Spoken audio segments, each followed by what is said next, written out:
ಸ್ವಾಗತ ಸ್ನೇಹಿತರೆ. ಇವತ್ತು ನಾನು ಮಾತಾಡ್ತಿರೋದ್ರ ಬಗ್ಗೆ ಫ್ರೂಟಿನ ಬಗ್ಗೆ.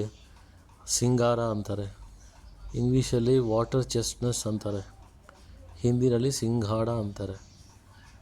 ಇದರ ಪ್ರಯೋಜನಗಳು ಏನು, ಹೇಗೆ ಯೂಸ್ ಮಾಡಬೇಕಂತ ತಿಳಿಸ್ತೇನೆ. ಈ ಚಳಿಗಾಲದಲ್ಲಿ ಈ ಹಣ್ಣು ಬರೋದು ಸಾಮಾನ್ಯ. ಮತ್ತು ನಿಮ್ಮ ಮಲಬದ್ಧತೆಯಂತಹ ಸಮಸ್ಯೆಗಳಿಂದ ಪರಿಹಾರವನ್ನು ನೀಡುತ್ತದೆ. ಇದು ಕರುಳನ್ನು ಸ್ವಚ್ಛಗೊಳಿಸಲು ಸಹಾಯ ಮಾಡುತ್ತದೆ. ಇದು ದೇಹದಿಂದ ವಿಷಕಾರಿ ವಸ್ತುಗಳನ್ನು ತೆಗೆದುಹಾಕುತ್ತದೆ. ಇದು ಕಡಿಮೆ ಕ್ಯಾಲೋರಿ ಹೊಂದಿದ ತೂಕ ನಷ್ಟಕ್ಕೆ ಅತ್ಯುತ್ತಮ ಆಹಾರವಾಗಿದೆ.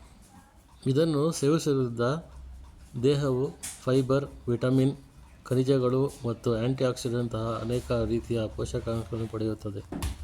ಡಯಾಬಿಟಿಸ್ ಇರೋರು ಗೋಧಿ ಹಿಟ್ಟನ್ನು ಅಧಿಕ ಪ್ರಮಾಣದಲ್ಲಿ ತಿನ್ನೋದರಲ್ಲಿ ಡಯಾಬಿಟಿಸ್ ಜಾಸ್ತಿ ಆಗ್ತದೆ. ಅದರ ಬದಲಾಗಿ ಈ ಸಿಂಹಾರದ ಹಿಟ್ಟನ್ನು ರುಬ್ಬಿಕೊಂಡು ಇದರ ಚಪಾತಿ ಮಾಡಿಕೊಂಡು ತಿನ್ನೋದ್ರಿಂದ ಡಯಾಬಿಟಿಸಲ್ಲಿ ಕಮ್ಮಿ ಆಗಲು ಫಲಕಾರಿಯಾಗುತ್ತದೆ.